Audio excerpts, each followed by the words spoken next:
شروع اللہ کے نام سے جو بڑا مہربان نہایت رحم کرنے والا ہے۔ بھائیوں اور بہنوں، اللہ اس انسان کی تعریف کرتا ہے جو قرآن پاک کی ایک سورت زیادہ سے زیادہ تلاوت کرتا ہے۔ نبی رحمت صلی اللہ علیہ وسلم نے فرمایا کہ اس سورت کی تلاوت زیادہ سے زیادہ کیا کرو۔ ناظرین، جو لوگ چلتے پھرتے اور اٹھتے بیٹھتے یہ ایک سورت پڑھتے رہتے ہیں، اللہ سبحانہ و تعالی ان پر سلام بھیجتا ہے اور اللہ ایسے انسان کی تعریف کرتا ہے۔ اللہ سبحانہ و تعالی اپنے فرشتوں میں اس شخص کا تذکرہ کرتا ہے اور اس پر اپنی رحمتیں اور برکتیں نازل فرماتا ہے۔ نبی کریم صلی اللہ علیہ وسلم نے فرمایا کہ اگر بندہ یہ سورت پڑھ کر اللہ کے سامنے دست سوال دراز کرے تو اللہ پاک اسی وقت اس کی دعا قبول فرما لیتا ہے۔ اس بندے کی جو بھی حاجت ہوگی اور جو بھی ضرورت ہوگی وہ پوری کی جائے گی۔ بے شک تمام تعریفیں اس خالق کائنات کے لیے کہ جس کے لیے تمام کائنات اور اس کے نظام کو قائم کیا۔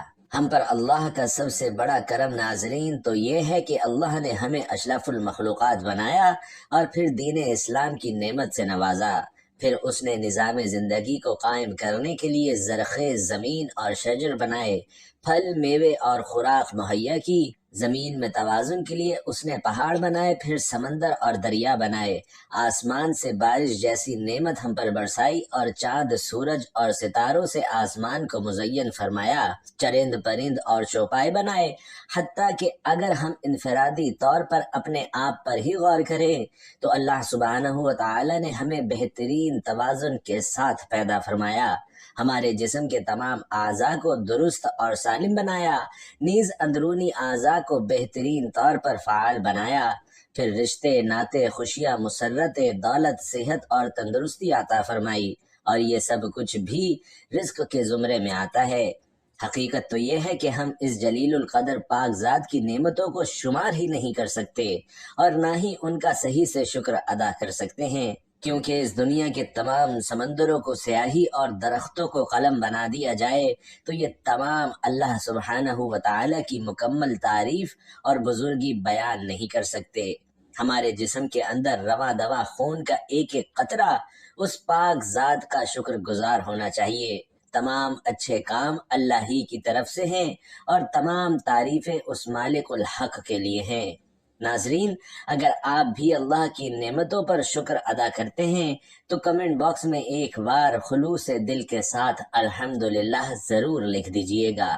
ناظرین گرامی، اللہ سبحانہ و تعالی کے اس ایک جملے پر غور کیا جائے تو یہ معلوم ہوگا کہ اللہ سبحانہ و تعالی کسی ایک دنیا اور جہان کے بارے میں نہیں بات کر رہے، بلکہ تمام جہانوں کا ذکر کر رہے ہیں جو ظاہر ہیں یا پوشیدہ ہیں۔ اللہ ہی خوب جانتا ہے کہ اس طرح کے کتنے جہان اور دنیائیں اس کائنات میں موجود ہیں جو صرف اور صرف اسی کے علم میں ہیں اور اسی کی تخلیق کردہ ہیں۔ ہمارے پیارے نبی صلی اللہ علیہ وسلم کی محبت ہمارے ایمان کا لازمی حصہ ہے، جس کے بغیر ایمان مکمل ہی نہیں ہوتا۔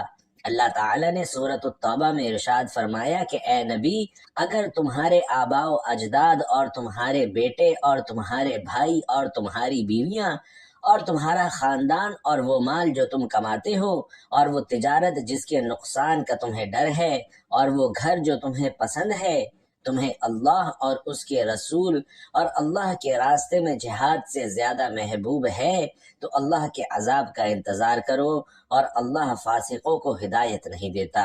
ناظرین، نبی کریم صلی اللہ علیہ وسلم کا ارشاد گرامی ہے کہ تم میں سے کوئی شخص اس وقت تک مومن نہیں ہو سکتا جب تک میں اسے اس کے والدین، اس کی اولاد اور تمام لوگوں سے زیادہ محبوب نہ ہو جاؤں۔ بلا شبہ آپ صلی اللہ علیہ وسلم کی ذات ہی سب سے بڑھ کر محبت کیے جانے کے قابل ہے۔ اللہ سبحانہ و تعالی نے نبی آخر الزمان صلی اللہ علیہ وسلم کی اداؤں کو قرآن کا حصہ بنا دیا۔ آپ صلی اللہ علیہ وسلم کے چہرے کا آسمان کی جانب اٹھنا، آپ صلی اللہ علیہ وسلم کا کلام، آپ صلی اللہ علیہ وسلم کی جنگیں اور فتوحات، قیام اللیل، دعوت و تبلیغ، معراج، اور آپ صلی اللہ علیہ وسلم کے صحابہ کرام رضوان اللہ تعالی علیہم اجمعین، آپ صلی اللہ علیہ وسلم کے اہل بیت، آپ صلی اللہ علیہ وسلم کی ہجرت، اخلاق، الغرض آپ صلی اللہ علیہ وسلم کی پوری زندگی قرآن نے بیان فرما دی۔ کہیں آپ صلی اللہ علیہ وسلم کی رضا میں اللہ کی رضا بتائی گئی۔ اگر آپ صلی اللہ علیہ وسلم چادر لپیٹتے تو اللہ سبحانہ و تعالی نے آپ کو مزمل اور مدثر کہہ کر پکارا، کہیں شاہد، کہیں مبشر تو کہیں نذیر کہہ کر مخاطب فرمایا۔ آپ کو سراج منیر جیسے شاندار القابات سے نوازا گیا۔ اللہ تبارک و تعالی کو تو یہ بھی پسند نہیں کہ کوئی اس کے محبوب صلی اللہ علیہ وسلم کے سامنے اونچی آواز میں بات کرے۔ اللہ نے ہمارے پیارے نبی صلی اللہ علیہ وسلم کو روز محشر شفاعت کرنے والا بنایا اور انہیں کوثر اور مقام محمود سے نوازا گیا۔ حضرت انس رضی اللہ تعالی عنہ فرماتے ہیں کہ 3 چیزیں ایسی ہیں کہ جس میں ہوں اس نے ایمان کی حلاوت پالی۔ ایک وہ شخص کہ جس کو اللہ اور اس کا رسول صلی اللہ علیہ وسلم سب سے زیادہ محبوب ہو۔ دوسری یہ کہ جب کسی سے محبت کرے تو اللہ کے لیے کرے، اور جس سے اللہ نے اسے بچا لیا ہو تو اس کی جانب لوٹنے سے اسی طرح نفرت کرے جس طرح آگ میں ڈالے جانے سے کرتا ہے۔ گویا نبی کریم صلی اللہ علیہ وسلم کی محبت کے بغیر حلاوت ایمانی کا پانا ناممکن ہے۔ اسی طرح سے خالی اور کھوکھلے دعووں سے کوئی سچا عاشق رسول نہیں بن سکتا۔ حقیقی عاشق رسول صلی اللہ علیہ وسلم تو وہی ہے جو آپ صلی اللہ علیہ وسلم کے لائے ہوئے پیغام پر عمل پیرا ہے۔ حدیث مبارکہ ہے کہ جس نے میری سنت سے محبت کی اس نے مجھ سے محبت کی، اور جس نے مجھ سے محبت کی وہ جنت میں داخل ہو گیا۔ ایک روز نبی کریم صلی اللہ علیہ وسلم صحابہ کرام کے ساتھ تشریف فرما تھے کہ ایک دیہاتی شخص آپ صلی اللہ علیہ وسلم کی خدمت میں حاضر ہوا اور کہنے لگا کہ یا رسول اللہ، قیامت کب آئے گی؟ آپ صلی اللہ علیہ وسلم نے فرمایا کہ تم نے اس کے لیے کیا تیاری کی ہے؟ اس نے عرض کیا کہ میں نے اس کے لیے زیادہ نمازیں، روزے اور صدقات کا سامان تو نہیں کیا، مگر میں اللہ اور اس کے رسول صلی اللہ علیہ وسلم سے محبت کرتا ہوں۔ اس پر نبی کریم صلی اللہ علیہ وسلم نے فرمایا کہ قیامت کے دن ہر آدمی اسی کے ساتھ ہوگا جس سے وہ محبت رکھتا ہے۔ سبحان اللہ۔ ناظرین، حضرت انس رضی اللہ تعالی عنہ نے فرمایا کہ میں نے اسلام لانے کے بعد مسلمانوں کو کسی بات پر اتنا خوش ہوتے نہیں دیکھا جتنا وہ اس بات پر خوش ہوتے تھے۔ اور یہ کتنی عظیم جماعت تھی کہ صحابہ کرام رضوان اللہ تعالی علیہم اجمعین کے نزدیک تو اللہ کے رسول صلی اللہ علیہ وسلم سے محبت کرنا اور ان کے لیے اپنی جانیں نچھاور کرنا ہی ان کی زندگی کا اصل مقصد تھا۔ حضرت عبداللہ بن مسعود رضی اللہ تعالی عنہ سے مروی ہے کہ رحمت عالم صلی اللہ علیہ وسلم نے فرمایا کہ قیامت کے دن مجھ سے سب سے زیادہ وہ لوگ قریب ہوں گے جو کثرت سے یہ سورت پڑھنے والے ہوں گے۔ اللہ سبحانہ و تعالی اس سورت کو پڑھنے والوں کو بہت زیادہ انعامات سے نوازتے ہیں۔ اللہ سبحانہ و تعالی خوش ہو کر اور بڑھا چڑھا کر ان پہ رحمت نازل فرماتے ہیں۔ جو شخص زمین پر یہ سورت پڑھتا ہے، فرشتے آسمان پر جا کر اس کا تذکرہ کرتے ہیں۔ نبی کریم صلی اللہ علیہ وسلم نے فرمایا کہ جو شخص یہ سورتیں پڑھے گا اللہ اس پر 100 مرتبہ رحمت نازل فرمائے گا۔ حضرت ابو الحسن شاذ رحمت اللہ علیہ ایک دن جنگل میں تھے کہ ایک درندہ ان کے سامنے آ گیا اور ان کو اپنی جان کی فکر پڑ گئی، تو اس وقت انہوں نے نبی کریم صلی اللہ علیہ وسلم کی ذات اقدس پر درود پڑھا تو اس کی برکت سے انہیں اس پریشانی سے نجات مل گئی۔ تو ناظرین کرام، آج کے اس وظیفے میں آپ نے قرآن پاک کی ایک سورت اور ایک تسبیح درود پاک کی پڑھنی ہے، اور یقین کیجئے کہ اس وظیفے کی اتنی فضیلت ہے کہ اگر آپ جان لیں تو آپ کبھی بھی اس تسبیح کو پڑھنا نہ چھوڑیں، کیونکہ درود پاک پڑھنے والا ہر طرح کے فتنوں، مصیبتوں اور پریشانیوں سے آزاد ہو جاتا ہے۔ اللہ اسے بے نیاز کر دیتا ہے اور اس کی تمام پریشانیاں اپنے ذمے لے لیتا ہے۔ ارشاد نبوی صلی اللہ علیہ وسلم ہے کہ جب تم مؤذن کو سنو تو تم بھی اسی طرح سے کہو جیسے وہ کہے، پھر مجھ پر درود بھیجو، کیونکہ جو شخص مجھ پر 1 مرتبہ درود بھیجتا ہے تو اللہ سبحانہ و تعالی اس پر 10 مرتبہ رحمت نازل فرماتا ہے، اس کی تعریف بیان فرماتا ہے۔ اور نبی کریم صلی اللہ علیہ وسلم نے فرمایا کہ بدبخت ہے وہ انسان جس کے سامنے میرا ذکر ہو اور وہ مجھ پر درود نہ بھیجے۔ تو بھائیوں اور بہنوں، آج کا ہمارا یہ وظیفہ درود پاک اور قرآن پاک کی ایک سورت کا عمل ہے۔ درود پاک کی فضیلت اور اس کی اہمیت کے بارے میں فرمایا گیا کہ درود پاک دراصل ہمارے لیے ایک مکمل معلم یعنی استاد بھی ہے، ایک ڈاکٹر بھی ہے، ایک حکیم بھی ہے اور ایک راستہ نجات بھی ہے۔ اس دنیا میں رہتے ہوئے اور زندگی گزارتے ہوئے درود پاک ہمارے لیے سب کچھ ہے۔ قرآن کریم کی ایک مدنی سورت الاحزاب میں آیت نمبر 56 میں اللہ کا فرمان ہے کہ بے شک اللہ اور اس کے فرشتے نبی کریم صلی اللہ علیہ وسلم پر درود پاک بھیجتے ہیں۔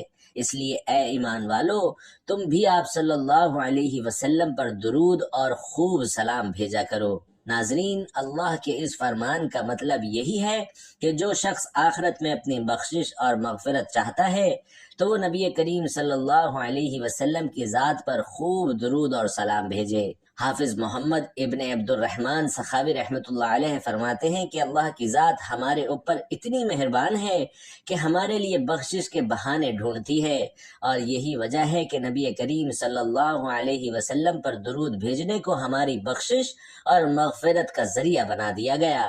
حضرت انس بن مالک رضی اللہ تعالی عنہ فرماتے ہیں کہ نبی کریم صلی اللہ علیہ وسلم نے فرمایا کہ جب اللہ تبارک و تعالی کے لیے محبت رکھنے والے دو بندے آپس میں ملتے ہیں اور مجھ پر درود بھیجتے ہیں تو ان کے آپس میں الگ ہونے سے پہلے ان کی بخشش کر دی جاتی ہے اور ان کے تمام گناہوں کو معاف کر دیا جاتا ہے۔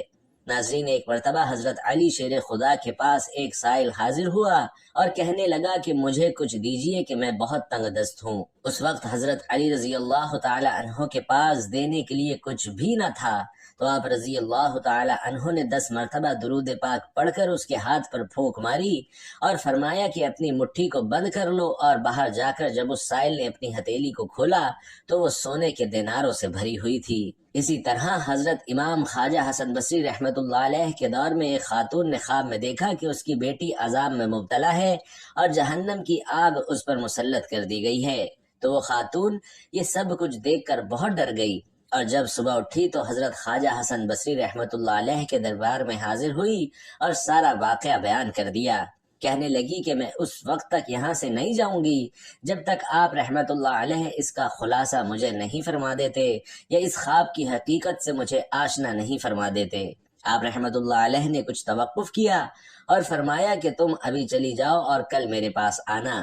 یہ سن کر وہ عورت وہاں سے چلی گئی، اور جب رات کا وقت آیا اور آپ رحمت اللہ علیہ آرام کرنے کے لیے لیٹے تو آپ کی آنکھ لگ گئی، اور آپ رحمت اللہ علیہ نے خواب میں دیکھا کہ بڑا خوبصورت منظر ہے اور چند جنتی عورتیں جنت میں کھڑی باتیں کر رہی ہیں۔ آپ رحمت اللہ علیہ نے قریب جا کر دیکھا تو ان میں ایک بہت خوبصورت لڑکی بھی موجود تھی۔ آپ نے فرمایا کہ تم کون ہو؟ اس نے کہا کہ جو عورت آپ سے مدد مانگنے آئی تھی میں اس کی بیٹی ہوں۔ آپ رحمت اللہ علیہ نے فرمایا کہ تمہاری ماں نے تو بتایا تھا کہ تم جہنم کے عذاب میں گرفتار ہو۔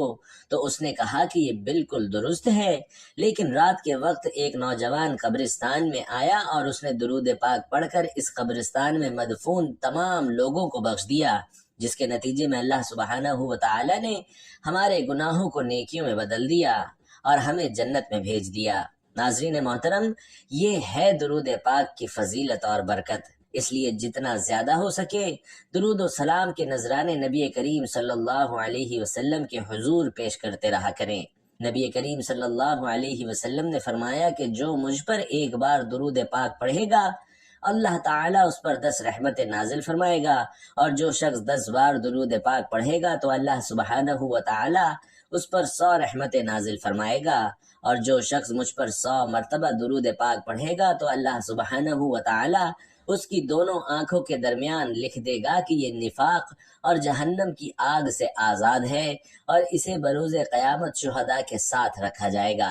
ناظرین، حضرت عمر بن خطاب رضی اللہ تعالی عنہ کے دور میں ایک شخص تھا کہ جو کہ بہت زیادہ مالدار تھا، لیکن اس کا کردار اور اس کا اخلاق اچھا نہیں تھا، لیکن اسے درود پاک سے بہت زیادہ محبت تھی اور وہ کبھی بھی درود پاک پڑھنے سے نہیں ہٹتا تھا۔ پھر جب اس کی زندگی کا آخری وقت آیا تو اس کا چہرہ سیاہ ہو گیا اور بہت زیادہ تنگی لاحق ہو گئی۔ اس حالت میں اس نے التجا کی کہ اے اللہ کے حبیب صلی اللہ علیہ وسلم، میں نے تو درود پاک پڑھنے میں کبھی کوتاہی نہیں کی، پھر میرے ساتھ ایسا کیوں ہو رہا ہے؟ پھر اچانک ایک پرندہ آسمان سے اڑتا ہوا آیا اور اپنا پر اس کے چہرے پر پھیرا تو چہرہ نور سے منور ہو گیا۔ وہاں ایک نہایت خوشگوار خوشبو پھیل گئی اور اسی طرح سے وہ ایمان کی حالت میں اس دنیا سے رخصت ہو گیا۔ پھر کسی نے خواب میں دیکھا کہ وہ زمین اور آسمان کے درمیان چل رہا ہے اور قرآن پاک کی یہ مبارک آیت پڑھ رہا ہے، جس کا ترجمہ ہے کہ بے شک اللہ تبارک و تعالی اور اس کے فرشتے نبی کریم صلی اللہ علیہ وسلم پر درود بھیجتے ہیں۔ اے ایمان والو، تم بھی ان پر درود بھیجو اور خوب سلام بھیجو۔ ناظرین، مطلب یہ کہ اس کا کردار اور اخلاق اچھے نہ تھے، لیکن درود پاک کی برکت سے نہ صرف اس کا چہرہ منور ہو گیا بلکہ وہ ایمان کے ساتھ اس دنیا سے رخصت بھی ہوا۔ اسی طرح سے فرمایا گیا کہ قیامت کے دن جب ایک شخص کے اعمال تولے جائیں گے تو اس کے گناہوں کا پلڑا بھاری ہو جائے گا اور فرشتے اسے لے کر جہنم کی جانب جانے لگیں گے، تو انتہائی خوبصورت چہرے والا ایک انسان وہاں پہنچ کر اس کے نیکیوں والے پڑڑے میں ایک کاغذ کا ٹکڑا ڈال دے گا اور اس ٹکڑے کے سبب اس شخص کی نیکیوں والا پڑڑا بھاری ہو جائے گا اور اس طرح سے اس کی بخشش اور مغفرت ہو جائے گی۔ وہ شخص پوچھے گا کہ اے مہربان، آپ کون ہیں اور آپ نے اس پلڑے میں کیا ڈالا کہ میرا نیکی والا پلڑا بھاری ہو گیا؟ تو وہ فرمائیں گے کہ میں تمہارا نبی ہوں اور اس کاغذ پر تمہارا وہ درود پاک ہے جو تم مجھ پر بھیجا کرتے تھے۔ سبحان اللہ۔ اے مسلمانوں، ہم سب کو چاہیے کہ نبی کریم صلی اللہ علیہ وسلم کی ذات مقدس پر زیادہ سے زیادہ درود پاک پڑھتے رہیں اور اپنی آخرت کو بہتر بنا لیں۔ اسی طرح سے جو لوگ نبی کریم صلی اللہ علیہ وسلم پر زیادہ سے زیادہ درود پاک پڑھتے ہیں، ان کی دنیاوی حاجات بھی پوری ہو جاتی ہیں۔ اور یاد رکھیں کہ بنی نوع انسان کو اللہ سبحانہ و تعالیٰ کی جتنی بھی برکات حاصل ہوئی ہیں، وہ نبی کریم صلی اللہ علیہ وسلم کے مقدس وجود کی برکت سے حاصل ہوئی ہیں۔ خود نبی کریم صلی اللہ علیہ وسلم نے ارشاد فرمایا کہ دراصل میری اور تمہاری اور انبیاء کی حکایت اس گروہ کی حکایت کی طرح ہے جو ایک بیابان اور تپتے ہوئے صحرا میں جا رہے ہیں اور نہیں جانتے کہ جتنا سفر انہوں نے طے کیا ہے وہ زیادہ ہے یا ابھی زیادہ سفر باقی ہے۔ وہ تھکے ماندے ہیں اور ان کا ذخیرہ بھی ختم ہو چکا ہے اور بیابان کے وسط میں پڑے ہوئے ہیں اور انہیں اس بات کا یقین بھی ہو جاتا ہے کہ اب ان کی زندگی کے آخری لمحات چل رہے ہیں کہ اچانک نیا لباس زیب تن کیے ہوئے ایک مرد ظاہر ہوتا ہے جس کے سر سے پانی ٹپک رہا ہے۔ وہ لوگ کہتے ہیں کہ یہ مرد ابھی ابھی آبادی سے آیا ہے، اور جب وہ ان کے پاس پہنچتا ہے تو کہتا ہے کہ تمہیں کیا ہو گیا؟ وہ لوگ جواب دیتے ہیں کہ آپ دیکھ رہے ہیں کہ ہم تھکے ماندہ ہیں اور ہمارا ذخیرہ ختم ہو گیا ہے، ہم اس بیابان کے وسط میں بے یار و مددگار پڑے ہوئے ہیں۔ اس پر وہ مرد کہتا ہے کہ اگر میں تمہیں ٹھنڈے اور میٹھے پانی اور سبز باغات کی طرف لے جاؤں تو تم مجھے کیا دو گے؟ وہ کہتے ہیں کہ تم جو کچھ کہو گے ہم تعمیل کریں گے۔ تو اس پر وہ مرد انہیں ٹھنڈے اور میٹھے پانی اور سبز باغات کی طرف لے جاتا ہے اور پھر تھوڑی دیر کے بعد کہتا ہے کہ اٹھو، میں تمہیں اس سے بھی زیادہ سرسبز باغات اور ٹھنڈے میٹھے پانی کے چشموں تک لے کر جاتا ہوں۔ لیکن ان میں سے زیادہ تر لوگ یہ کہتے ہیں کہ ہم اتنی ہی مقدار پر راضی ہیں۔ لیکن ان میں سے ایک گروہ کہتا ہے کہ کیا تم نے اس مرد کے ساتھ عہد و پیمان نہیں باندھا کہ ہم آپ کی نافرمانی نہیں کریں گے؟ اس مرد نے تم سے سچ بولا تھا اور اب بھی پہلی بار کی طرح اس کی بات سچی ہے۔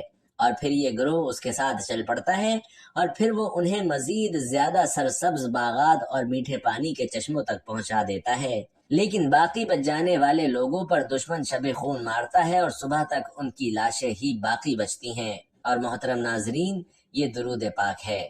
درود پاک کا دامن ہر وقت ہر لمحے مضبوطی کے ساتھ پکڑ کر رکھیں، کیونکہ درود پاک پڑھنا ایک عظیم ترین سعادت ہے۔ اور جان لیجئے کہ قرآن پاک کی وہ سورت جو اللہ سبحانہ و تعالیٰ کو بے حد پسند ہے اور بے حد محبوب ہے کہ جس کو پڑھنے والا بندہ فرشتوں میں معزز ہو جاتا ہے۔ ناظرین، وہ سورت الاخلاص ہے۔ چلتے پھرتے سورت الاخلاص کو پڑھنے کا اپنا معمول بنا لیجئے اور ساتھ ہی ساتھ درود پاک کی تسبیحات پڑھتے رہا کریں۔ اور پھر دیکھیں کہ آپ کی ہر دعا اللہ رب العالمین کی عظیم بارگاہ میں کس طرح سے شرف قبولیت حاصل کرتی ہے۔